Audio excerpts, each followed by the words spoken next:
حضرت ابوبکر صدیق رضی اللہ تعالیٰ عنہ نے کن کن کاموں میں پہل کی ہے؟ نمبر 1، اسلام قبول کرنے میں حضرت ابوبکر صدیق رضی اللہ تعالیٰ عنہ پہل کرنے والے ہیں۔ نمبر 2، دعوت اسلام دینے کے اعتبار سے حضرت ابوبکر صدیق رضی اللہ تعالیٰ عنہ پہل کرنے والے ہیں۔ نمبر 3، اسلام کے لیے مصائب اور تکلیفیں برداشت کرنے کے اعتبار سے حضرت ابوبکر صدیق رضی اللہ تعالیٰ عنہ پہل کرنے والے ہیں۔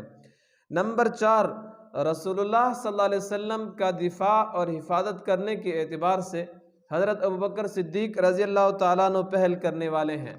نمبر 5، غلاموں کو آزاد کرنے کے اعتبار سے حضرت ابوبکر صدیق رضی اللہ تعالیٰ عنہ پہل کرنے والے ہیں۔ نمبر 6، یتیموں کی مدد کرنے میں حضرت ابوبکر صدیق رضی اللہ تعالیٰ عنہ پہل کرنے والے ہیں۔ نمبر 7، حج کا امیر بننے کے اعتبار سے حضرت ابوبکر صدیق رضی اللہ تعالیٰ عنہ پہل کرنے والے ہیں۔ نمبر 8، مصلح نبوت پر امامت کرنے کے حوالے سے حضرت ابوبکر صدیق رضی اللہ تعالیٰ عنہ پہل کرنے والے ہیں۔ نمبر 9، نبی کریم صلی اللہ علیہ وسلم کی وفات کے وقت امت کو تسلی دینے والے حضرت ابوبکر صدیق رضی اللہ تعالیٰ عنہ ہیں جو پہل کرنے والے ہیں۔ نمبر 10، خلافت میں ابوبکر رضی اللہ تعالیٰ عنہ پہل کرنے والے ہیں۔ نمبر 11، نبی کریم صلی اللہ علیہ وسلم کی وفات کے بعد عقیدہ حیات النبی کو بیان کرنے والے حضرت ابوبکر صدیق ہیں جو پہل کرنے والے ہیں۔ نمبر 12، منکرین ختم نبوت کی سرکوبی کے لیے پہل کرنے والے حضرت ابوبکر صدیق ہیں۔ نمبر 13، مرتدین کے خلاف جہاد کرنے میں پہل کرنے والے حضرت ابوبکر صدیق رضی اللہ تعالیٰ عنہ ہیں۔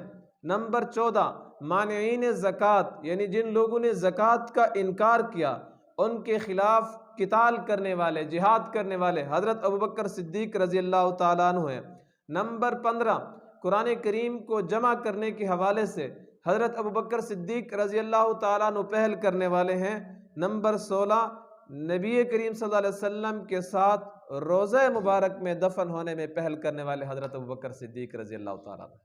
تو ابو بکر کا معنی یہ نہیں ہے کہ بکر کا باپ، ابو بکر کا معنی ہے پہل کرنے والے، پہل کرنے والے۔ یہ 15 قسم کی چیزیں ہیں جن کے حوالے سے میں نے آپ کو بتا دیا کہ ان چیزوں میں حضرت ابوبکر صدیق رضی اللہ تعالیٰ عنہ نے پہل کی ہے۔